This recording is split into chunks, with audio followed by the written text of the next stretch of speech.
ஓம் விக்னேஸ்வரா போற்றி, ஓம் நவகரன் அருளை போற்றி, ஓம் குருவே சரணம். மகர ராசினியர்களுக்கு வணக்கம். மகர ராசினியர்களுக்கு இந்த வீடியோ பதிவில் உங்கள் ராசிநாதன் சனி பகவானை பற்றி தெளிவாக பேச போகிறேன். பலன்கள் எப்படி இருக்குன்னு பார்க்க போகிறோம். நிறைய பேர் சனி பயிற்சி வாக்கிய பஞ்சாங்கத்தின்படி மார்ச் 6ஆம் தேதி நடந்திருக்கு அப்படி சொல்கிறாங்க. ஆனால் திருக்கணத்தின்படி ஏற்கனவே முடிஞ்சிருச்சு. போன வருஷம் மார்ச் மாதமே முடிஞ்சிருச்சு. மார்ச் 26, 2025 முடிஞ்சிருச்சு. திருக்கணிதமாக வாக்கியமாக இது ஒரு பக்கம் இருந்தாலுமே பலன்களும் இன்னும் பொதுவானது தான். சனி பகவான் இப்போ 3ஆம் இடத்துக்கு போயிட்டார். அடுத்த வரைகின்ற நாட்களில் அவர் எப்படி இருப்பார் அதை பற்றி தான் பார்க்க போகிறோம். வாக்கிய பஞ்சாங்கிறது பழமையான ஒன்று. திருக்கணிதம்ங்கிறது திருத்தி அமைக்கப்பட்ட ஒன்று. திருக்கணித பஞ்சாங்கம் ப்ரூஃப் ஆயிடுச்சு. சரியா? இந்த வானவியலில் உள்ள கிரகத்தில் நடக்கிற சில மாற்றங்களை வச்சு அது திருத்தி அமைக்கப்பட்டது. 19ஆம் நூற்றாண்டிலே அதை மாற்றியாச்சு. திருக்கணித பஞ்சாங்க நடைமுறைக்கு 600 வருஷம் ஆச்சு. திருப்பதி தேவஸ்தானத்திலையும் ஏற்றுக்கிட்டாங்க. ஸ்ரீபெரும்புதூர் ஜிஆர் மடத்துலையும் ஏற்றுக்கிட்டாங்க. ராமானுஜர் இருக்கிற அந்த அலோக மடத்துலையும் ஏற்றுக்கிட்டாங்க. ஸோ நிறைய இடத்துல திருக்கணித பஞ்சாங்கம் ஏற்றுக்கிட்டாங்க. ஆனால் காரைக்காலில் சனீஸ்வர பகவான் கோயிலில் வாக்கிய பஞ்சாங்கத்தின்படி தான் பூஜை புனஸ்காரம் நடக்குது. ஓகே. இருந்தாலும் இந்தியாவில் பெரும்பான்மையான மக்களால் திருக்கணித பஞ்சாங்கம் தான் ஃபாலோ பண்ணப்படுகிறது. மத்திய அரசாங்கம் அங்கீகரிக்கப்பட்ட பஞ்சாங்கம் திருக்கணித பஞ்சாங்கம் தான். மத்திய அரசாங்கம் வெளியிடுகிற பஞ்சாங்கம் திருக்கணித பஞ்சாங்கத்தின்படி தான் அப்டேட் பண்ணுறாங்க. ஓகே நேயர்களே, இது ஒரு பக்கம் இருக்கட்டும். நிறைய பேருக்கு திருக்கணிதமாக வாக்கியமான தெரியாது. நம்ம சமயப்பட்ட மக்களுக்கு தெரியாது. இருந்தாலும் விவரம் தெரிஞ்சவங்களுக்கு சொல்கிறேன். திருக்கணித பஞ்சாங்கம் நிறைய தடவை நிரூபிக்கப்பட்டிருக்கு. 1868ஆம் ஆண்டு ரங்கநாத ஆச்சாரியார் ஒருத்தர் இது ப்ரூஃபாக நிரூபிச்சிருக்கிறாரு. சரியா? அறிவியல் பூர்வமாக நிரூபிச்சிருக்கிறாரு. அதுக்கு முன்னாடியும் அது நிரூபிக்கப்பட்டதான். இப்போ நாளுதோறும் அது நிரூபிக்கப்பட்டு தான் வந்துட்டுருக்குது. ஸோ திருக்கணித பஞ்சாங்கம் தான் கரெக்டு. உங்கள் குழந்தைகளுக்கு ஜாதகம் எழுதுறதா இருந்தால் திருக்கணித பஞ்சாங்கத்திலே எழுதுங்க. இப்போ பிறக்கிற குழந்தைக்கு திருக்கணித பஞ்சாங்கத்தில் எழுதுனா தான் அடுத்த வருகின்ற நாட்களில் துல்லியமான பலன்களை கொடுக்க முடியும். வாக்கிய பஞ்சாங்கத்தில் எழுதுனீங்கன்னா மாறுபட்ட பலன்கள் தான் இருக்கும். அடியன் வாழ்க்கையிலையும் அது நடந்திருக்கு. எனக்கு அந்த காலத்தில் வாக்கிய பஞ்சாங்கத்தில் 1971 பிப்ரவரி 22ஆம் தேதி நான் தனுசு லக்கணம்னு எழுதியிருந்தாங்க. ஆனால் எனக்கு நடக்கிறதெல்லாம் விருச்சிக லக்கணத்தின்படி தான் நடந்துகிட்ருக்கு. எனக்கு இப்போ வயசு 55 வயசு ஆகிப்போச்சு. நான் விருச்சிக லக்கணம், மகர ராசி, உத்திராட நட்சத்திரம். எனக்கு வாழ்க்கையில் நடந்த சம்பவங்கள் இப்போ வரைக்கும் அனுபவ ரீதியாக நான் ஒரு ஜோதிடர் என்ற முறையில் என்னை நானே பரிசோதித்து பார்த்துருக்கிறேன். திருக்கணித பஞ்சாங்கம் தான் கரெக்டாக நடக்குது. அதுபோக இந்த கிரகணம் நடக்குது பார்த்தீங்களா, ராகுகேது பயிற்சி, இதெல்லாம் திருக்கணித பஞ்சாங்கத்தின்படி தான் கரெக்டாக நடக்குது. இப்போ ராகுகேது பயிற்சி சில நேரம் இந்தியாவில் தெரியாது, மற்ற நாட்டில் தெரியும். அப்போ திருக்கணித பஞ்சாங்கத்தின்படி அந்த நாட்டில் போட்டு பார்த்தோம்னா அங்கே கரெக்டாக கோயின்சைட் ஆகும். ஆனால் வாக்கிய பஞ்சாங்கத்தில் அது கரெக்டாக சொல்ல மாட்டாங்க. அவங்க அது ஏதோ அவங்க சில ஆன்மீக ரீதிக்காக செஞ்சிட்ருக்குறாங்க. சரியா? பஞ்சாங்கத்தை தூக்கி கோயிலுக்குள்ளே போட்டுக்கிட்டு சில அது சம்மந்தப்பட்டவர்கள் அதை போட்டு அதுக்குள்ளாவே பண்ணிட்டுருக்குறாங்க. இல்லையா? பொதுவெளிக்கு அதை நிரூபிக்கப்பட முடியல. பொதுவெளிக்கு விவாதத்துக்கு வச்சோம்னா வாக்கிய பஞ்சாங்கம் ப்ரூஃப் ஆக மாட்டேங்குது. ஸோ உலகம் முழுக்க எல்லாராலும் ஒத்துக்கப்பட்ட ஒரு பஞ்சாங்கம் திருக்கணித பஞ்சாங்கம் தான். சயின்டிஃபிக்கானது. சரி, அறிவியல் பூர்வமானது, நிரூபிக்கப்பட வேண்டியது. ஏன்னா ராகு கேதுகளை தவிர்த்து நம்ம நவக்கிரகங்களில் பேச முடியாது. ஏன்னா அது 2 கிரகங்கள் ரொம்ப முக்கியமான கிரகங்கள். 8வது கிரகம் 9வது கிரகம் ராகு கேதுகள். ஆனால் வாக்கிய பஞ்சாங்கத்தில் ராகு கேதுகளை எடுத்துக்கிறாங்க. 9 கிரகம் இருக்குது, அதை 2 எடுத்துக்கிறாங்க. ஆனால் அந்த கிரகணத்தை பற்றி பேச மாட்டேங்கிறாங்க. அந்நேரம் சைலண்டாக இருந்துடுறாங்க. ஸோ இப்படி நிறைய சொல்லிட்டு போகலாம். சரி நேயர்களே, இதை பற்றி மகர ராசி நேயர்களுக்கு இதை ஏன் சொல்கிறேன்னா, கொஞ்சம் உங்களுக்கு அந்த நாலேஜ் இருக்கணும். திருக்கணிதமாக வாக்கியமாக அதில் கொஞ்சம் நீங்கள் உங்கள் அறிவுபூர்வமாக இருக்கணும். சரியா? தெளிவு பிறக்க வேண்டும், அவேர்னஸ் இருக்கணும். அதுக்காக தான் சொல்கிறேன். திருக்கணித பஞ்சாங்கம் 100க்கு 100 கரெக்டு. என்னால் நிரூபிக்க முடியும். தனிப்பட்ட என்னால் நிரூபிக்க முடியும். இப்போ அட் போன மாதம் ஒரு வானிலை மாற்றம் நடந்தது. அட்டானமி, அதாவது இந்தியன் அட்டானமி வேர்ல்டு வைஸில் நடந்தது. இந்தியாவிலே அதை ப்ரூவ் பண்ணாங்க. அதாவது நம்ம 9 கோள்களை தாண்டி இன்னும் சில கோள்கள் தான் இருக்குது. யுரேனஸ், நெப்டூன், புளூட்டோ இதெல்லாம் இருக்குது. அதெல்லாம் நம்ம எடுத்துக்கிறது கிடையாது, பஞ்சாங்கத்தை எடுத்துக்க கிடையாது. அந்த கிரகங்களும் சனி பகவானும் சந்திரனும் நேர்கோட்டில் வந்தாங்க. ஒரு சம்பவம் ஒரு நாள் நடந்தது. சரியா? அந்த சம்பவம் திருக்கணித பஞ்சாங்கத்துப்படி கரெக்டாக இருக்குது. அது மீன ராசியில் நடந்தது. சரியா? இப்படிலாம் என்னால் நிறையா சொல்லிட்டு போக முடியும். அந்த நேரம் சனி பகவான் மீனத்தில் தான் இருந்தார். அது நடந்து 2 மாதம் ஆக போகுது. ஆனால் வாக்கிய பஞ்சாங்கத்தில் இப்போ தான் போயிருக்கிறாரு அப்படிங்கிறாங்க. மார்ச் 6ஆம் தேதி தான் மீனத்துக்கு போயிருக்கிறாரு அப்படிங்கிறாங்க. அப்படி போயிருந்தாருன்னா எப்படி சனி பகவானும் சந்திரனும் நெப்டியூனும் ஒரே நேர்கோட்டில் வர முடியும்? ஒரு ராசி மண்டலத்தில் இருந்தாங்கன்னா ஒரே நேர்கோட்டில் வர முடியும். இது சாதாரண 6ஆம் கிளாஸ் படிக்கிற பையனாலே ப்ரூஃப் பண்ண முடியும். 6ஆம் கிளாஸ் படிக்கிற பையன் சயின்ஸில் நல்லா ஸ்ட்ராங்காக இருந்தானா அவனே இது சரின்றுவான். அதனால் இதுக்குள்ளே நான் விவாதத்துக்கு போக விருப்பப்படலை. இருந்தாலும் என்னோடய ஆதங்கத்தை இங்கே நான் வெளிப்படுத்திக்கிறேன். தயவுசெய்து எல்லோரும் திருக்கணித பஞ்சாங்கத்தை ஃபாலோ பண்ணுங்கள். நீங்கள் கோயில் குளத்துக்கு போகிறதெல்லாம் போங்க. எல்லா கோயிலுக்கும் போங்க, எல்லா சாமியும் கும்பிடுங்க, வேணாம் சொல்லலை. ஆனால் திருக்கணித பஞ்சாங்கம் தான் சால சிறந்தது. இனிமேல் வருகிற தலைமுறைகள் உங்கள் குழந்தைகள் பஞ்சாங்கம் எழுதுறா இருந்ததுன்னா, ஜாதகம் எழுதுறா இருந்தால் திருக்கணித பஞ்சாங்கத்தை டிபெண்ட் பண்ணி எழுதுங்க. அதுதான் கரெக்டாக இருக்கும். சரியா? ரைட் நேயர்களே. இப்போ வந்து சனி பகவான் வந்து உங்கள் ராசிக்கு 3ஆம் இடத்துல இருக்கிறாரு. நல்ல நிலைமையில் தான் இருக்கிறாரு. சுயசாரத்தில் போகிறாரு. சனி சுக்கிரன் கூட சேர்ந்து இருக்கிறாரு. வருகிற 3/6/2027 வரைக்கும் 3ஆம் இடத்துல தான் இருப்பார். சரியா? 2027 ஜூன் 3ஆம் தேதி வரைக்கும் அவர் வந்து 3ஆம் இடத்துல இருக்கிறார். அதுக்கு பின்னாடி 4ஆம் இடத்துல போய் நீசம் அடைவார். அதுக்கடுத்து 5ஆம் இடத்துல போய் ஸ்தான பலம் அடைவார். 6ஆம் இடத்துல போய் நல்ல நிலைமையில் இருப்பார். ஸோ அடுத்தடுத்து வருகிற சனி பகவான் பயிற்சி மகர ராசிக்கு நல்லா இருக்குது. ஸோ 2027 அங்கிட்ட ஒரு 7.5 வருஷம். சரியா? 2027 ஒரு 7.5 வருஷம்னா 8 வருஷம்னு வச்சுக்கிறோம். எங்கிட்ட ஒரு வருஷம் இருக்குல்ல. ஸோ இன்னும் 8, 8, 9 வருஷத்துக்கு வச்சுக்கலாம். ஸோ இன்றைக்கி தேதி வந்து 7/3/2026. ஸோ ஒரு 9 வருஷத்துக்கு எடுத்துட்டோம்னா 2035 வரைக்கும் சனி பகவான் நல்ல பலன்களை கொடுப்பாருங்க. ஒரு வரியில் சொல்லிட்டு போகலாம்னா. ஏன்னா 4ஆம் இடத்துல ஒரு கேந்திரத்தில் சனி பகவான் இருக்கலாம். ராசிக்கு 4ஆம் இடத்துல நீசம் அடைவார். நீசம் அடைஞ்சார்னா அவருடைய நேர்பலன்கள்லாம் இழந்து அதுக்கு பிறகு அவர் ஃபர்ஸ்ட் ஆவார். ஸோ நேர்பலன் அவருடைய அந்த கெடுபலன் வெகுவாக குறையும். 4ஆம் இடம் சுகஸ்தானத்தில் இருந்தாலுமே அந்த அளவுக்கு பெருசாக பாதிப்பு கொடுக்க மாட்டார். ஏன்னா ராசி கேந்திரமாக தான் இருக்கிறாரு. ராசியை பார்ப்பார். கொஞ்சம் டிஸ்டர்பன்ஸ் இருக்கும், உடல் உபாதைகள் இருக்கும், கொஞ்சம் டிஸ்டர்பன்ஸ் இருக்க தான் செய்யும், இல்லைன்னு சொல்ல முடியாது.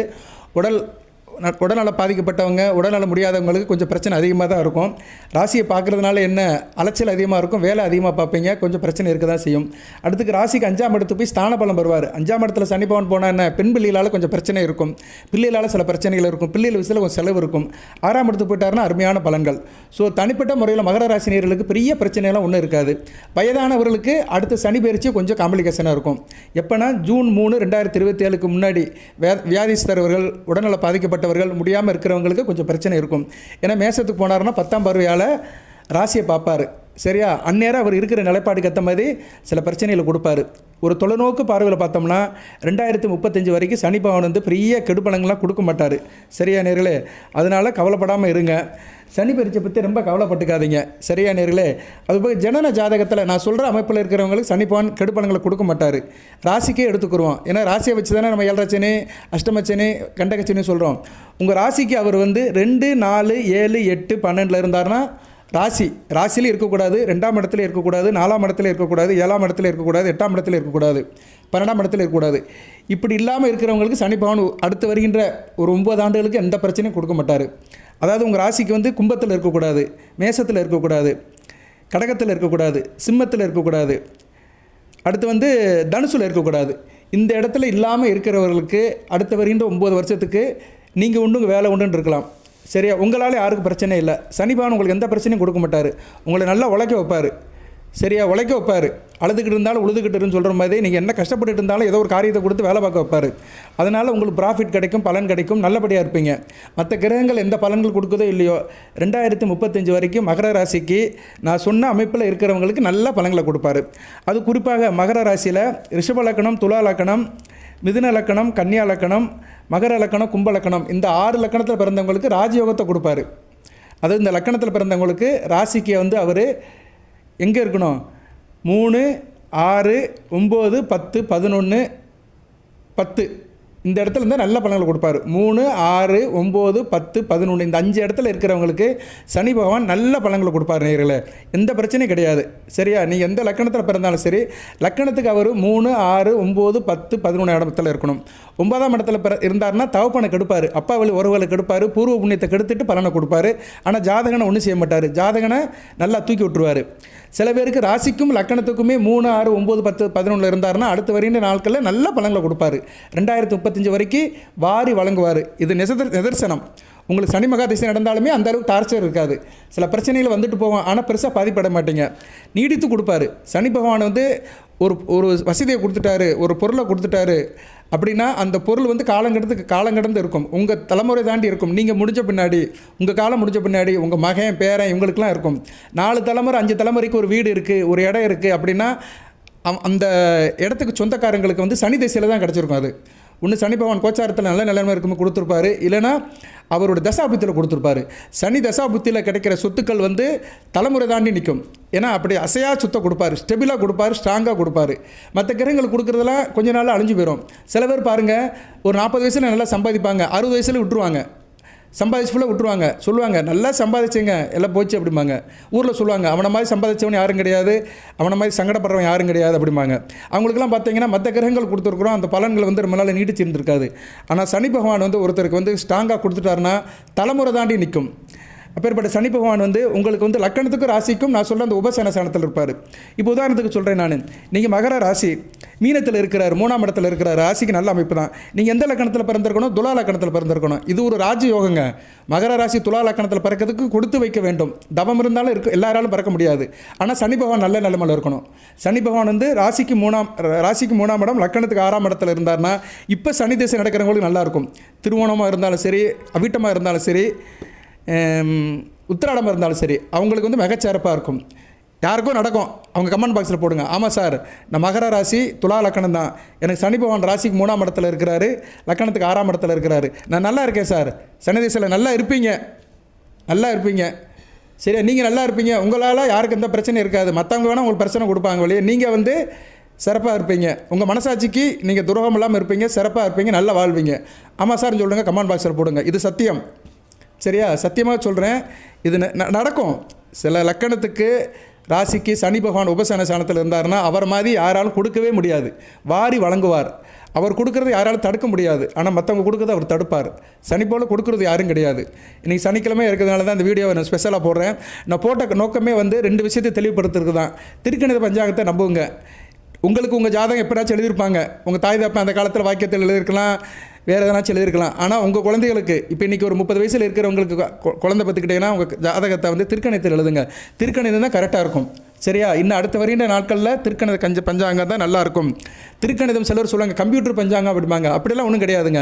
வாக்கிய பஞ்சாங்கமும் கம்ப்யூட்டரில் இருக்குது. இன்றைக்கி எல்லா பஞ்சாங்கமே கம்ப்யூட்டர் அப்டேட் ஆயிடுச்சு. கம்ப்யூட்டருங்கிறது வந்து ஒரு அப்ளிகேஷன். இன்றைக்கி மாடர்ன் உலகத்தில் எல்லாம் கம்ப்யூட்டர் ஆகிப்போச்சு. பெட்டி கடையில் கூட கம்ப்யூட்டர் வச்சுருக்கிறாங்க, டீ கடையில் கூட கம்ப்யூட்டர் தான் பில்லு போடுறாங்க. அதுக்காக அது அந்த பில்லு தப்புன்னு சொல்ல முடியுமா?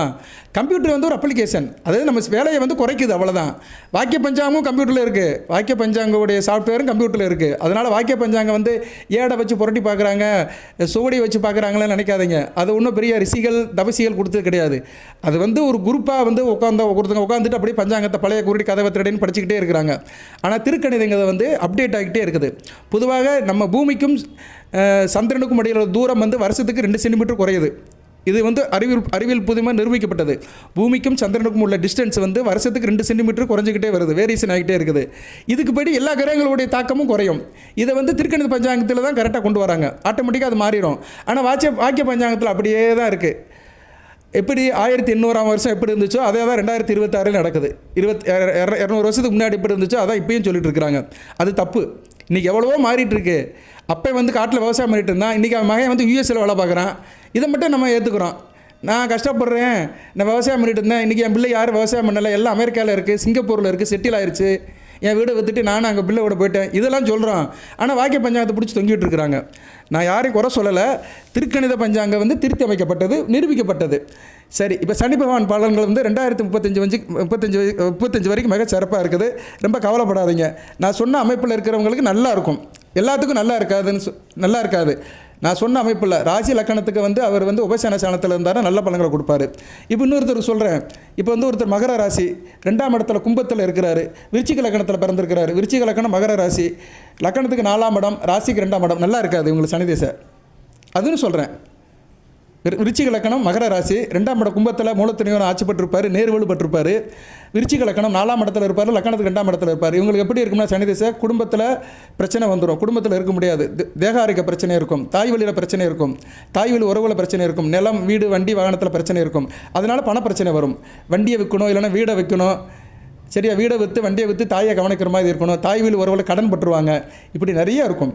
சரியா, ஸோ சனி பகவான் வந்து நல்ல நிலைமையில் இருக்கணும். அதுக்கு நீங்கள் ஒரு ஜாதகரை பார்த்து நல்லபடியாக பார்த்துக்கணும்.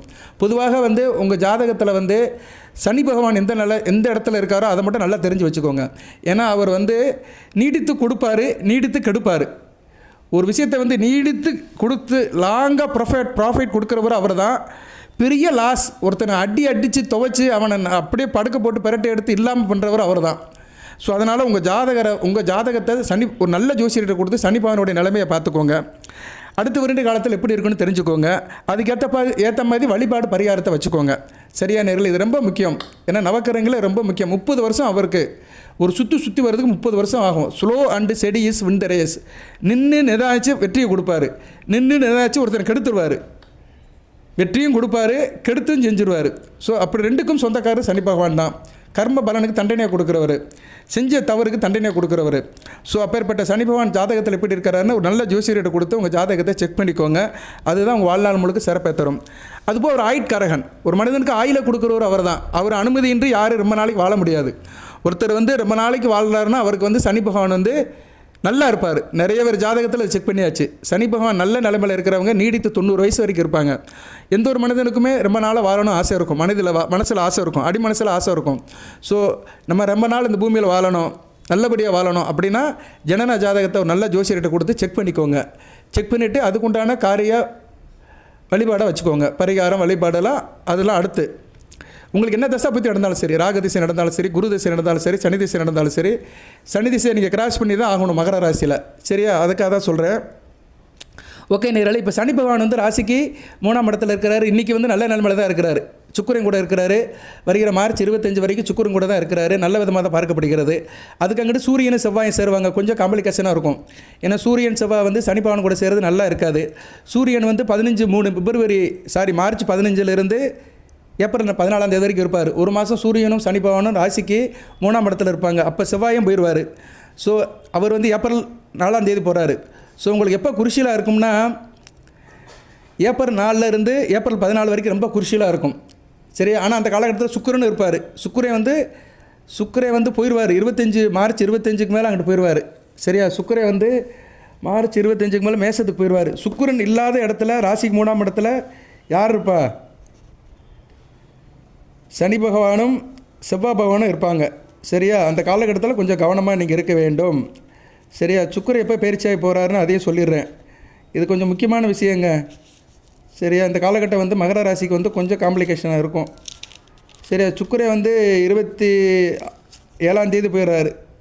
சரியா? காலண்டர் படி 27ஆம் தேதி போயிடுறாரு. ஆமாம், 27ஆம் தேதி போயிடுறாரு. நான் 23 சொன்னேன், அது திருக்கணத்துப்படி. காலண்டர் வாக்கியப்படி தான் போடுவாங்க.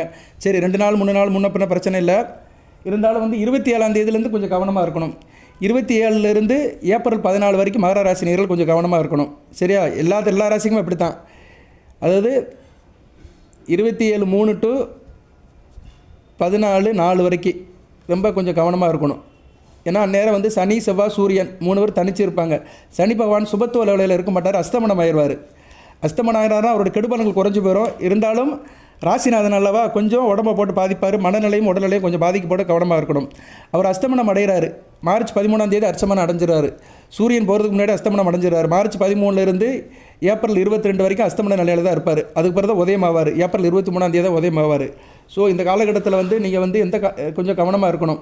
சரியா? மார்ச் 27 to ஏப்ரல் 14 வரைக்கும் கொஞ்சம் கவனமாக இருக்கணும். சனி செவ்வாய் சூரியன் இதில் சூரியன் செவ்வாயோட கை ஓங்கி இருக்கும். சனி பகவான் வீக்காயிருவார். ராசிக்கு 1-2 கூட வீக்காகிறதுனால குடும்பத்தில் பிரச்சனை இருக்கும், பணப்பிரச்சனை இருக்கும், குடும்பத்தில் வாய் தகராறு இருக்கும், நீங்கள் அசந்து போயிடுவீங்க. கொஞ்சம் கவனமாக இருக்கணும். இருப்பினும் உபசன ஸ்தானத்தில் சூரியன் செவ்வாய் இருக்கிறதுனால மற்ற பலன்களை கொடுப்பாங்க. ராசிநாதன் தான் கெட்டு போவார். ஆனால் மற்ற கிரகங்கள் நல்ல நிலைமையில் இருக்கும். சூரியனும் செவ்வாயும் சேர்ந்து 3ஆம் இடத்துல இருப்பாங்க. 3ஆம் இடத்துல இருந்து 9ஆம் இடத்தை பார்க்கறதுனால அப்பா வழியில் பிரச்சனை இருக்கும், தகப்பனுக்கு உங்களுக்கு பிரச்சனை இருக்கும், குடும்ப கௌரவம் பிரச்சனை பாதிக்கப்படும். நான் பெருசா நீ பெருசான்னு அப்பா அம்மானு கூட சண்டை போடுவீங்க, வாக்குவாதம் இருக்கும். இதெல்லாம் கொஞ்சம் கவனமாக பார்த்துக்கணும். சரியா நேர்களே? நான் சொல்கிற காலகட்டத்தில் பார்த்துக்கணும். உங்களுக்கு எது சந்தேகம் இருந்தால் கமெண்ட் பாக்ஸில் கேளுங்க. சார் எந்தெந்த காலகட்டத்தில் கவனமாக இருக்கணும் அப்படின்னு கேட்டிங்கன்னா சொல்லிடுவேன். நான் என்ன வீடியோவில் திருப்பி சொல்ல முடியாது. கமெண்ட் பாக்ஸில் கேட்டிங்கன்னா டெக்ஸ்ட் பண்ணி அனுப்பிடுவேன். சரியா? அதனால் மகர ராசி நேயர்களுக்கு மார்ச் 27லேருந்து ஏப்ரல் 14ஆம் தேதி வரைக்கும் கொஞ்சம் கவனமாக இருக்க வேண்டும். சுப தோற்றப்பு இல்லை. செவ்வாய் கொஞ்சம் சூரியன் அங்கிட்டு மாறிட்டாருன்னா சனியும் செவ்வாயும் மட்டும்தான் இருப்பாங்க. இந்த காலகட்டத்தில் காலபைரவர் வழிபாடு பண்ணணும். நீங்கள் எப்போ இருந்து பண்ணணும்னா ஏப்ரல் 14ஆம் தேதியிலேருந்தே பண்ணணும். ஏப்ரல் 14ஆம் தேதியிலேருந்து நீங்கள் மே 9ஆம் தேதி வரைக்கும் காலபைரவர் வழிபாடு பண்ணணும். ஏப்ரல் 14 to மே 9 வரைக்கும் சிவன் கோயிலில் போயிட்டு காலபைரவரை போய் நல்லா கும்பிடணும். நல்லபடியாக இருக்கும். இப்போ சூரியன் 3ஆம் இடத்துக்கு போகிறாரு. சூரியன் தான் வீட்டுக்கு மறைகிறாரு. 8ஆம் வீட்டில் மறைகிறதுனால கெடுபலங்கள் அந்தளவு இருக்காது. அலைச்சல் திருச்சல் அந்தளவுக்கு சிறப்பாக கஷ்டமாக இருக்காது. காரியானுகள்லாம் இருக்கும். 8க்கு 8ஆம் வீட்டில் மறைஞ்சு 3ஆம் இடத்துல இருக்கனால சூரியன் ஒரு நல்ல பலன்களை கொடுப்பாரு. என்ன அங்கே சேர்க்க தான் சரியில்லை. சனி பகவானை அஸ்தமனப்படுத்திட்டு செவ்வாய் கூட சேர்ந்து 3ஆம் இடத்துல இருக்கனால கொஞ்சம் பிரச்சனை இருக்கும். 3ஆம் இடங்கிறது என்ன, தைரிய வீரிய சாடம் தான். என்ன ரொம்ப ஒரு படபடப்பாக இருப்பீங்க, பதட்டமாக இருப்பீங்க, டென்ஷனாக இருப்பீங்க, கோவப்படுவீங்க. உடன் பிறந்த தம்பி தங்கச்சி விஷயத்தில் சில பிரச்சனைகள் இருக்கும். அதுபோக வந்து அக்கம் பக்கத்து வீட்டுக்காரர்கிட்ட அனுசரித்து போங்க, எதனாச்சும் பிரச்சனை வரும். உள்ளூருக்குள்ளே வேலை பார்க்குறவங்களாம் கவனமாக இருங்க. 3ஆம் இடத்துல சூரியன் உபசேன ஸ்தானத்தில் இருக்கிறாரு. நல்லா இருப்பீங்க, சரியா? கொஞ்சம் கருணை இருக்கும், மற்றவர்கள் கொடுத்து உதவுவீங்க, துணிவு இருக்கும், பிடிவாதமும் இருக்கும், முரட்டு சுபாவம் இருக்கும். தான் பிடிச்ச மயிலுக்கு 3 கால்னு இருப்பீங்க. கொஞ்சம் கவனமாக இருக்கணும். நல்லவங்க கிட்ட அவங்களோட சகவாசம் இருக்கும். ஆனால் கையில் காசு பணம் இருக்கும், சரியா? கையில் காசு பணம் இருக்கும், எந்த பிரச்சனையும் கிடையாது. போட்டி பந்தயத்தில் நல்ல ஒரு லாபம் இருக்கும். பரிசு விழுறதுக்கு வாய்ப்பு இருக்குது. வேலை பார்க்குற இடத்துல அதிகாரிகள் பேச்சை கட்டு நடந்துக்கிறவங்க. அரசாங்க தொழில் நல்லபடியாக இருக்கும். அரசு விஷயங்கள் நல்லபடியாக பார்க்கப்படுகிறது. இருப்பினும் சூரியன் செவ்வாய் சனி இவங்க 3 ஒரு இடத்துல ஒன்று சேர்றதுனால கடைநிலை ஊழியர்களாக இருக்கிறவங்க கவனமாக இருக்கணும். ஆஃபீஸில் ஓஏவாக இருக்கிறவங்க, அசிஸ்டண்ட்டாக இருக்கிறவங்க, கடைநிலை ஊழியர் சொல்கிறாங்களா, அவங்களுக்குலாம் கொஞ்சம் கவனமாக இருக்கும். அதிகாரிகளுக்கு ஒன்றும் பிரச்சனை இருக்காது, அதிகாரம் செலுத்துறவங்களுக்கு பிரச்சனை இருக்காது. எடுபிடி வேலையில் இருக்கிறவங்க, கடைநிலை ஊழியர்கள்லாம் கொஞ்சம் கவனமாக இருக்கணும். சிப்பந்திகளெல்லாம் கொஞ்சம் கவனமாக இருக்கணும். உடன் பிறந்த சகோதர விஷயத்தில் ஒரு ஏற்றம் இருக்கும். இருந்தாலும் உடன் பிறந்த தம்பி தங்கச்சி விஷயத்தில் சில பிரச்சனைகள் இருக்கும். நல்ல சம்பாத்தியம் பண்ணுவீங்க, ஹார்ட் ஒர்க் பண்ணுவீங்க. அரசாங்கம் சம்மந்தப்பட்ட காரியங்கள் நல்லாயிருக்கும். அரசாங்கம் சம்மந்தப்பட்ட கான்ட்ராக்ட் கமிஷன்லாம் நல்லபடியாக இருக்கும். நல்ல சோய் சம்பாத்தியம் நல்ல விதமாக பார்க்கப்படுகிறது. 3ஆம் இடத்துல செவ்வாய் வந்து மீனத்தில் வந்து நட்பு நிலையில் தான் இருப்பார். ஆனால் குருக்கு கேந்திரமாக இருக்கனால பிரச்சனை இல்லை. இருப்பினும் வந்து 3ஆம் இடத்துல செவ்வாய் வந்து சூரியன் கூட சேர்ந்து இருக்கனால உஷ்ண சம்மந்தப்பட்ட பிணிகள் இருக்கும், சரியா? உடல்நலத்தை பார்த்துக்கோங்க. உஷ்டமாக சாப்பிடாதீங்க. வயிற்றுப்போக்கு, வயிறு சம்மந்தப்பட்ட பிரச்சனைகள், வயிற்றில் செரிமான பிரச்சனைகள், அமிலம் அதிகமாக சுரக்கிறது, அசிடிட்டி, நெஞ்சு எரிச்சல், ஏப்பம் வருது, காற்று போகிறது, இது மாதிரிலாம் நிறைய வரும், சரியா? உங்களுக்கு அடுத்து வருகின்ற நாட்களில் குறிப்பாக அந்த காலகட்டம் என்ன சொன்னேன் நான் உங்களுக்கு சொல்லியிருக்கேன். நான் மார்ச் 27 ஏப்ரல் 14 வரைக்கும் ரொம்ப கஷ்டமாக இருக்கும். கொஞ்சம் கவனமாக இருந்துக்கணும்.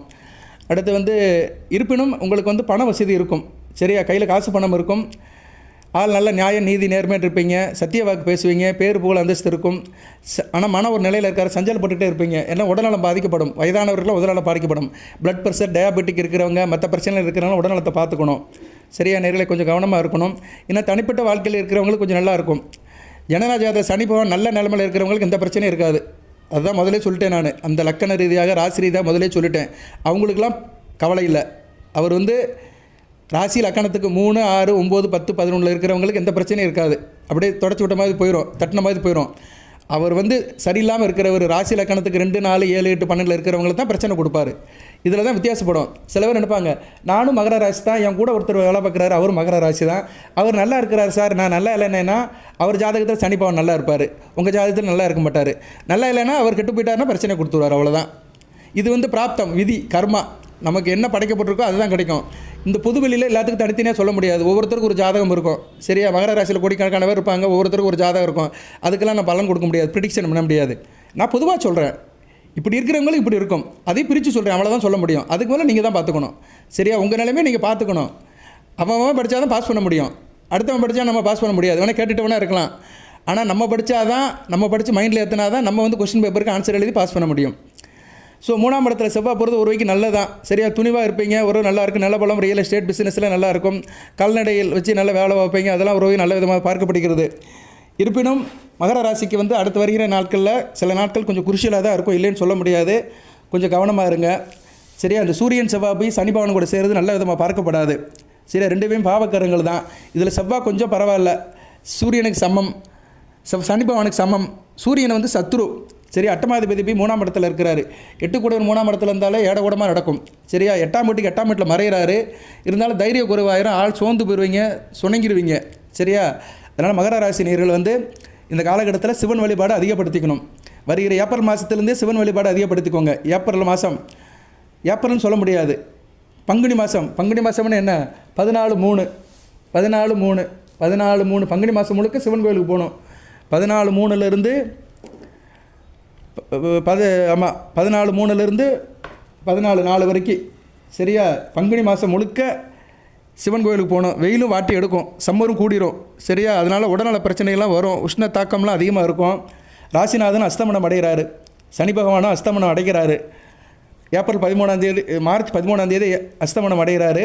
கொஞ்சம் கவனமாக பார்த்துக்கணும். மார்ச் 13 ஏப்ரல் 22 வரைக்கும் கிட்டத்தட்ட 39 நாட்கள் அவர் அஸ்தமன நிலையில், 40 நாட்கள் கிட்ட அஸ்தமன நிலையில் தான் இருக்கிறாரு.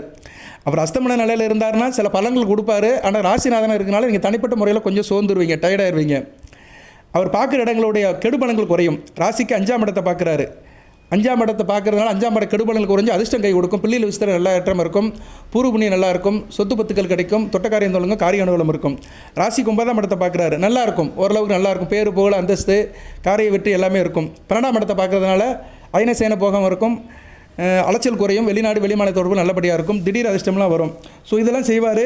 இருந்தாலும் ராசிநாதனாக இருக்கிறதுனால மகர ராசிக்கு ராசிநாதன் அஸ்தமனம் அடைகிறதுனால கொஞ்சம் கவனமாக இருக்கணும். வழிபாடு அதிகப்படுத்திக்கணும். சரியா நேர்களே?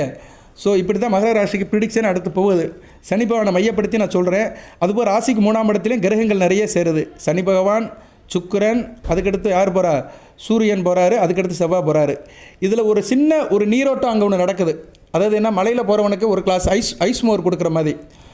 ஏப்ரல் 9ஆம் தேதி புதன் அங்கே போயிடுவார். புதன் அங்கே போயிட்டாரா நீசம் அடைவார். ஆனால் பரிவர்த்தனை யோகத்தில் இருப்பார். ஏன்னா புதன் வீட்டில் குரு, குரு வீட்டில் புதன். ஏன்னா புதன் வீட்டில் தான் இப்போ குரு இருக்கிறார், மிதுனத்தில் இருக்கிறாரு. அதே குரு வீட்டுக்கு புதன் போகிறாரு. 2 பேர் பரிவர்த்தனை யோகத்தில் இருக்கிறனால நீச பங்கு அடையும். ஸோ ஏப்ரல் 9ஆம் தேதியிலேருந்து உங்களுக்கு கொஞ்சம் ரிலாக்ஸேஷன் ஆகும். புதன் எவ்வளோ நாளைக்கு சார் இருக்கிறார் அப்படின்னா, உங்கள் ராசிக்கு 3ஆம் இடத்துல ஏப்ரல் 9ஆம் தேதியிலிருந்து ஏப்ரல் 22 வரைக்கும் இருக்கிறாரு. கொஞ்சம் ரிலாக்ஸேஷன் ஆயிரும். சரியா? கொஞ்சம் பரவாயில்ல. ரொம்ப கஷ்டப்படுறவனுக்கு ஒரு கிளாஸ் மோர் கொடுக்குற மாதிரி, தாகமாக இருக்கிறவனுக்கு ஒரு கிளாஸ் மோர் கொடுத்து தைரியம் கொடுக்குற மாதிரி புதன் உங்களை காப்பாற்றுறாரு. உலகளந்த பெருமாள் ஸ்ரீமல் லட்சுமி நாராயணன் உங்களை காப்பாற்றுறாரு. ராசிக்கு 6, 9 கூடையவன் 3ஆம் இடத்துல போய் இந்த சனி செவ்வாய் சூரியன் இந்த காம்பினேஷனில் புதன் போய் சனி பகவானை வலுப்படுத்துவார். ஏன்னா சனி பகவானும் புதனும் நட்பு கிரகங்கள். சரியா? அதனால் புதன் உள்ளே போகிறதுனால ஓரளவு நல்லாயிருக்கும், நியூட்ரலாக இருப்பீங்க. 9 நாள்லேருந்து 22 நாள் வரைக்கும், ஏப்ரல் 9ஆம் தேதியிலேருந்து ஏப்ரல் 22ஆம் தேதி வரைக்கும். ஸோ அந்த ஏப்ரல் 9ஆம் தேதி வரைக்கும் கொஞ்சம் குருசியலாக இருக்கும். நல்லா பார்த்தோம்னா உங்களுக்கு 27/3 9 நாள் வரைக்கும் ரொம்ப குருசியலாக இருக்குங்க. சரியா? 27/3 மார்ச் 27 ஏப்ரல் 9ஆம் தேதி வரைக்கும் அந்த ஒரு காலகட்டம். ஒரு எத்தனை நாள்? ஒரு 15 நாள் வச்சுக்கோங்களேன். ஆமாம், ஒரு 12 நாள் வரும். 27ங்கன்னா இங்கிட்ட ஒரு 4, அங்கிட்ட ஒரு 9, 13 நாட்கள் கொஞ்சம் காம்ப்ளிகேஷனாக இருக்கும். கவனமாக இருந்துக்கோங்க. ஒரு ஜோதிடர் என்ற முறையில் இவ்வளோ தூரம் புள்ளி ஒரு எடுத்து சொல்கிறேன், டேட் வைஸாக சொல்கிறேன், ஸ்பெசிஃபிக்காக சொல்கிறேன். இது எத்தனை பேருக்கு புரியுதுன்னு தெரியல. புரிஞ்சவங்க எடுத்துக்கோங்க, புரியாதவங்க நம்ம இந்த ஆள் சொல்கிறான்னு அப்படியே காதில் வாங்கிட்டு போங்க. ஏன்னா கமர்ஷியலாக சொன்னால் தான் நீங்கள் கேட்பீங்க. நானும் கமர்ஷியலாக வீடியோலாம் நிறையா போடுறேன். என்றைக்கு உங்களுக்கு பணம் வரும், அதிர்ஷ்டம் கிடைக்கும், கோடீஸ்வர யோகம், இதெல்லாம் சொல்கிறேன். அதெல்லாம் ஒரு தடவை சொன்னாலுமே சயின்ஸை சொல்லணும், கணிதத்தை சொல்லணும், வாய்ப்பாடை சொல்லணும். அதுதான் ஜோதிடருடைய முறை. அடுத்து என்ன நடக்க போகுது, அடுத்த ஒரு 3 மாதத்துக்கு என்ன நடக்க போகுது, அதை தான் சொல்கிறேன். ஓகே நேயர்களே?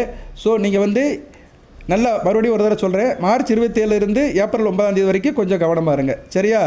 இதுதான் கொஞ்சம் குருசியலான டைம், ரொம்ப ரொம்ப கஷ்டமான டைம். அந்த காலகட்டத்தில் கொஞ்சம் கவனமாக இருந்துக்கோங்க. இதை அப்பப்போ அப்டேட் பண்ணுவேன் நான். சரியா?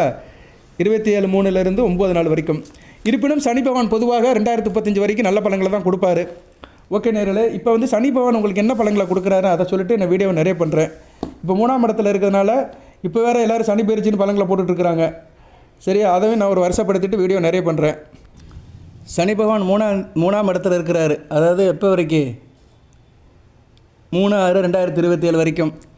அது வரைக்கும் எந்தெந்த காரியத்தில் சக்ஸஸ் ஆவீங்க? குழந்தைகள் விஷயத்தில் நல்ல ஒரு ஏற்றம் இருக்கும். பிள்ளைகள் விஷயத்தில் வாரிசு உண்டாகும். குழந்தை இல்லாத குழந்தை பாக்கியம் கிடைக்கும். பிள்ளைகளோட திருமணத்தை நல்லபடியாக நடத்தி முடிப்பீங்க. பொருளாதாரம் நல்லபடியாக இருக்கும். இழந்த செல்வாக்க மீண்டும் பெறுவீர்கள். விட்டு போன படமெல்லாம் உங்களை தேடி வரும். அந்தஸ்து பேர் பொங்கலும் நல்லபடியாக இருக்கும். வீடு வாங்குகிற திட்டம் கனவாகும். ஆள் சிலவர் விஏபி ஆயிடுவீங்க. சரியா? கொஞ்சம் பெரிய லெவலுக்கு ஸ்டேட்டஸ் மாறும். அடுத்து வந்து அரசாங்க வேலையில் விரைவாக முடியும். வர்ற ஏப்ரலுக்குள்ளே அரசு தொடர்பட்ட காரியங்கள் நல்லபடியாக இருக்கும். இருப்பினும் தாயாரோட உடல்நலத்தை பார்த்துக்கோங்க. வாகன பராமரிப்பு இருக்கும். வண்டி வாகனத்தில் மெயின்டெனன்ஸ் ஒர்க் நிறைய இருக்கும். சரியா நேர்களே? அதுபோக சனி பகவான் நான் சொன்ன மாதிரி சூரியன் செவ்வாய் கூட சேரும்போது கொஞ்சம் கவனமாக இருந்துக்கணும். அதெல்லாம் சொல்லிட்டேன். அடுத்து ஒரு வக்கரம் அடைகிறாரு. சரியா? வக்கரம் அடைகிற காலத்திலையும் கொஞ்சம் கவனமாக இருக்கணும். அது ஜூலை மாதம் தான் வக்கரம் அடைகிறாரு. சரியா? ஜூலை 15 நவம்பர் 30 வரைக்கும் வக்கரம் அடைகிறாரு. சரியா நேர்களே? அதுக்கடுத்து 2027 வக்கரம் அடைகிறாரு. சரி, அதுக்குள்ளேயே அவர் வந்து பேரிச்சு ஆறிடுவார், மேசத்துக்கு போயிடுவார். ஸோ வக்கரம் தான் ரொம்ப முக்கியம். 15/7/2026 30/11/2026 வரைக்கும் வக்கரம் அடைவார். அதுக்கடுத்து வக்கரத்தை நம்ம அப்புறம் பார்த்துக்கலாம். அந்நேரம் வேலை பளு இருக்கும், அலைச்சல் இருக்கும். பொதுவாக சனி பகவான் வக்கரம் அடையும் போது மகர ராசி நேரில் டிஸ்டர்ப் ஆவாங்க. சரியா? வக்கரம் அடையும் போதும் சரி, அஸ்தமனம் அடையும் போதும் சரி. அடுத்தது சனி பகவான் வந்து 5ஆம் வீட்டை பார்க்குறாரு. சரியா? பிள்ளைகள் பிடிவாதமாக இருப்பாங்க. பிள்ளைகள் விஷயத்தில் கொஞ்சம் விட்டு கொடுத்து போங்க. பூர்வீக சொத்து விஷயங்கள் கொஞ்சம் கிடைக்கிறதுக்கு கொஞ்சம் டிஸ்டர்பன்ஸ் ஆகும். அதை கொஞ்சம் மெயின்டெனன்ஸ் பண்ணிக்கோங்க. உயர்கல்வி திருமண செலவு கொஞ்சம் அதிகமாக இருக்கும். 9ஆம் வீட்டையும் பார்க்குறாரு. சரியா? 9ஆம் வீட்டை பார்க்கறதுனால என்ன, அப்பா கிட்ட கொஞ்சம் கருத்து வேறுபாடு இருக்கும். இருப்பினும் இந்த காலகட்டத்தில் வந்து ஓரளவு நல்லாயிருக்கும். சுக்கிரன் கூட சேர்ந்து இப்போதைக்கு இருக்கிறதுனால 1% வந்து ஓரளவு நல்லாயிருக்கும்.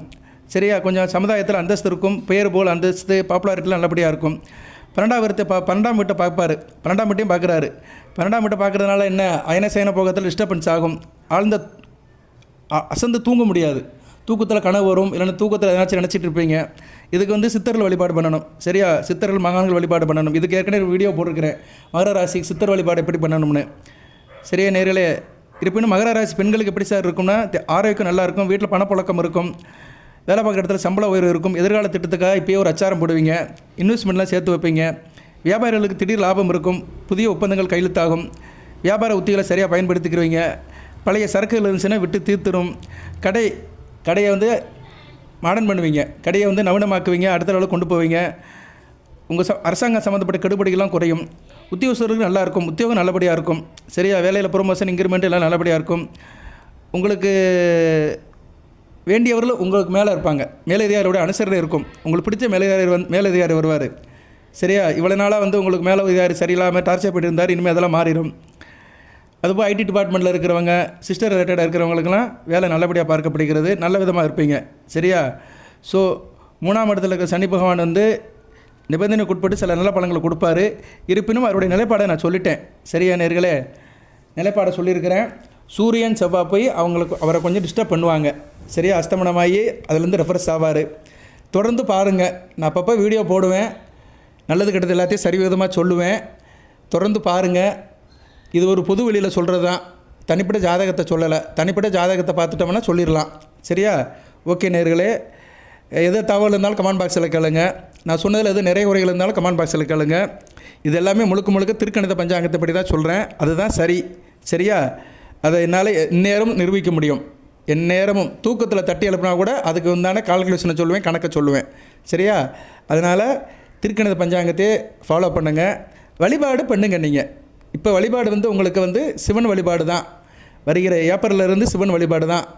சரி, வருகிற மார்ச் 14ஆம் தேதியிலிருந்து இன்னும் கிட்டத்தட்ட ஒரு வாரம் தான் இருக்குது. இன்றைக்கி மார்ச் 7, அடுத்த பங்குனி மாதத்திலிருந்து சிவன் வழிபாடை மேற்கொள்ளுங்க, மிகச்சிறப்பாக பார்க்கப்படுகிறது. சிவன் கோயிலுக்கு போங்க, திங்கக்கிழமை போங்க, இல்லைன்னா செவ்வாய்க்கிழமை போங்க. ஏன்னா சூரியன் செவ்வாயும் 3ஆம் இடத்துக்கு போயிடுவாங்க. திங்கக்கிழமை சோமவாரம், செவ்வாய்க்கிழமை மங்களவாரம், 2 கிழமையும் போகலாம். சிவசக்தியை கும்பிட்டு முருகப்பெருமானை கும்பிட்டுவாங்க, மிகச்சிறப்பாக இருக்கும். இல்லைனா வீட்டில் கும்பிடுங்க. சார் வெயில் அதிகமாக இருக்குது, என்னால் அங்கிட்ட அலைய முடியல சார்னா வீட்டில் சிவன் படத்தை வச்சு கும்பிடுங்க, சிவநாமத்தை சொல்லுங்கள். சரியா, நத்துணையாவது நமச்சிவாயம் சொல்லுங்கள், நெத்தி நிறைய உபுதி பூசுங்க, முருகப்பெருமானுடைய நாமத்தை சொல்லுங்கள், சிவசக்தியை கும்பிடுங்க. ஓம் ஆடலரசை போற்றி, அம்பலவானனை போற்றி, பொன்னம்பல கூத்தனை போற்றி, தபசியை போற்றி, எமயவர்மனை போற்றி, கல்லால் மலர்ந்த அல்புருவனை போற்றி, தஷ்டாமூர்த்தியை போற்றி, தென்முக கடவுளை போற்றி, வேதநாயனை போற்றி, ஜோதிலிங்கமே போற்றி, சுடர்லிங்கமே போற்றி, சுந்தரமாலிங்கமே போற்றி, வைத்தியலிங்கமே போற்றி, சங்கரலிங்கமே போற்றி, 1008 சோம்புலிங்கமே போற்றி, அருணாச்சல ஈஸ்வரா போற்றி, உண்ணாமல தாயை போற்றி, உமையூர் வாகமே போற்றி, உமாபதியை போற்றி, பார்வதி பரமேஸ்வரா போற்றி, நம்மைவா போற்றி, தாய்தந்தையே போற்றின்னு சொல்லுங்கள். சிவனை வந்து சரணாகதி அடைங்க, சிறப்பாக இருக்கும். முருகனுடைய நாமத்தை சொல்லுங்கள். சரியா, முருகன் நாம கந்தசேஷ கவசம் படிச்சிருங்க. சரியா, எந்த வேலையும் கந்த வேலை மறக்காதீங்க. கருணை கடலை கந்தா போட்டின்னு பாடுங்க. வந்தவனியும் வருகின்ற வல்வனியும் கந்தனிட்டு சொல்ல கலைஞடமே, செந்தலேர் செவ்வாய் என்று திணீரிற்கு வராதா வினை, உருவா அருவாய் உளதாய் அலதாய் மறுவா மலரா மணியா ஒளியா கருவா உயிரா கதியாவதியாய் குருவா வருவா அருள்வா குகனே, வந்தவனியும் வருகின்ற வல்வனியும் கந்தனிட்டு சொல்ல கலைஞடமே, செந்தலேர் செவ்வாய் என்று திணீரிற்கு மேவராதா வினை. சரியா நேர்களே, கந்த வேலை நினைங்க, நல்லா இருக்கும். 5 முகம் தோன்றில் 6 முகம் தோன்றும், வெஞ்சமலர் 5 ஏழு என வேல் தோன்றும், நெஞ்சில் ஒரு காலம் நினைக்கல இருகாலம் தோன்றும், முருகா என்று ஓதற்குமன். முருகப்பெருமான கும்பிடுங்க, சுகப்படுவீர்கள். ஏன்னா 4 குடைவன், 4 11 குடைவன், மிகச்சிறப்பாக இருக்கும். சரியா நேர்களே, இன்னும் அடுத்தடுத்து நிறையா சொல்கிறேன். நான் வந்து போதி ஜோடியத்தில் வந்து அறிவியல் ரீதியாகவும் பேசுவேன், கணித ரீதியாகவும் பேசுவேன். கணிதம் அறிவியல் 2 தான் ஜோதிடமே. சயின்ஸ் அண்ட் மேக்ஸ் தான். ரிஃப்ளெக்ஷன் அண்ட் அட்ராக்ஷன் 2க்கு உட்பட்டு தான் ஜோதிடமே. இதில் ஆன்மீகம் வந்து இடையில சொருகப்பட்டது. ஆன்மீகம் வந்து பொதுவானது. நம்ம தாய் தப்பை மாதிரி நம்ம அம்மா அப்பா நம்புகிறோம்ல, நான் வந்து என் தாய் தப்பனுக்கு தான் பிறந்தேன், என்னோடய அம்மா அப்பா வந்து என்னோடய தாத்தா பாட்டி தான் பிறந்தாங்க, இப்படி நம்புகிறோமோ அது மாதிரி தான் ஆலய வழிபாடு, ஆன்மீக வழிபாடு. சரியா, அது வந்து ஒரு துணை இருக்கும். நம்மளை மீறி நடக்கிற சக்திக்கு ஒரு துணை இருக்கும், நமக்கு ஒரு தைரியத்தை கொடுக்கும், மனபயத்தை போக்கும். ஆன்மீகம்னால என்ன சார் அர்த்தம் அப்படின்னா, மனபயத்தை போக்கும், தைரியத்தை கொடுக்கும். சரி, கடவுள் இருக்கார் பார்த்துக்கலாம் அப்படின்னு நமக்கு ஒரு நம்பிக்கை கொடுக்குறது தான் ஆன்மீகம். அந்த ஆன்மீகத்தை வெளிப்படுத்துகிற இடம் ஆலய வழிபாடு. கோயிலுக்கு போக முடியலன்னா வீட்டில் கும்பிடுங்க, ஒரு மனசை வீட்டில் கும்பிடுங்க, எல்லாமே நடக்கும். ஓகே நேர்களே, திருப்பி சொல்லிட்டு இருக்க வேண்டாம், நிறைய சொல்லியிருக்கிறேன். ஓகே, இந்த வீடியோவுக்கு எதனா தம்ப்நெயில் போடுவேன். 2035 வரைக்கும் சனி பகவான் நல்லதை கொடுப்பாரு சொல்கிறேன். கொஞ்சம் அட்ராக்ஷனாக போட்டால் தான் எல்லோரும் பார்ப்பாங்க. நான் என்ன விஷயம் பேசினாலுமே அந்த தம்ப்நெயில் வந்து அட்ராக்டாக போட்டால் தான் உள்ளே போய் பார்ப்பாங்க. அது எல்லாத்துக்குமே இருக்குது. சரியா? கடமை தான் ஆகிப்போச்சு. கடையில் பலன்னு பொருள் இருந்தால் தான் வாங்க போவாங்க. அது டேஸ்ட் எப்படி இருக்குன்னு தெரியாது, வாங்கி வாயில் போட்ட பிறகு தான் தெரியும். ஆனால் பலன்னு இருந்துச்சுன்னா எல்லோரும் உள்ளே போயிடுவாங்க. சரி, அப்புறம் உள்ளே போய் சொல்லுவாங்க, என்னடா உங்கள் கடையில் சாப்பாடே சரியில்லை, சாம்பார்னு சொன்னால் கடலை மாவு கரைச்சி வச்சுருக்கேன் அப்படிம்பாங்க. அங்கே போய் சாப்பிட்ட பின்னாடி தான் தெரியும். ஆனால் பலன்னு இருந்துச்சு வச்சுக்கோங்க, எல்லோரும் உள்ளே போயிடுவாங்க. இது வந்து மக்களுடைய மோகம், இதை மாற்றவே முடியாது. இந்த ஜோதிடத்துன்னு இல்லை, எல்லா விஷயத்துலையும் அப்படி தான் இருக்குது. சரி, அது ஒரு பக்கம் இருக்கட்டும். அதையும் நான் சொல்கிறேன், ஏன்னா உள்ளது தானே, நானும் அதில் சம்மந்தப்பட்டிருக்கிறேன்ல. நானே நிறைய இடத்துல போய் ஏமாந்துருக்கேன், இன்னும் ஏமாந்துட்டு தான் இருக்கிறேன். இவ்வளோ ஜோசியம் சொல்கிறேன், ஊருக்கு சொல்கிறேன். நானும் சில விஷயத்தில் சரிக்கிடுவேன், சரியில்லாத இடத்துல போய் ஜாமான் வாங்கிடுவேன், சரியில்லாத இடத்துக்கு போய் சாப்பிட்ருவேன், அது வயிறுக்கு சேராமல் போயிடும். நினைப்பேன், என்னடா இப்போ இட்லி 15 ரூபாங்கிறான், ஒரு இட்லி இப்படி வாங்கி சாப்பிட்டோன்னா வாயில் முழுக்க ரவையை போட்டு வச்சுருக்கிறான், ஒரு இருக்குது. ஒன்றும் செய்ய முடியாது. இங்கே வந்து நல்லதை காட்டிலும் கெட்டதுக்கு தான் அதிக இது இருக்குது, இது இருக்குது, அதுக்கு என்ன சொல்கிறது, கவர்ச்சி இருக்குது. கெட்டதுக்கு தான் கவர்ச்சி அதிகமாக இருக்குது. ஸோ கெட்டதை போய் மாட்டிக்கிறோம், நம்ம சங்கடப்படுறோம். ரைட் நேயர்களே, நல்லதை எடுத்துக்கோங்க, கெட்டதை விட்டுருங்க. அனைத்து வளங்களையும் நலங்களையும் பெறுங்க. எல்லாமல்ல இறைவன் மகர ராசி நேயர்களுக்கு, அவிட்டம், திருவோணம், உத்திராட நட்சத்திர நேயர்களுக்கு சல சோபாகியத்தையும் சில ஐஸ்வர்யத்தையும் கொடுப்பார். அனைத்து வளங்கள் நலங்களை பெற்று தேக ஆரோக்கியத்துடன் தீர்க்காலுடன் நீரோடு வாழ்க்கை நிறைந்த வளம் பெறுக. நன்றி நேயர்களே.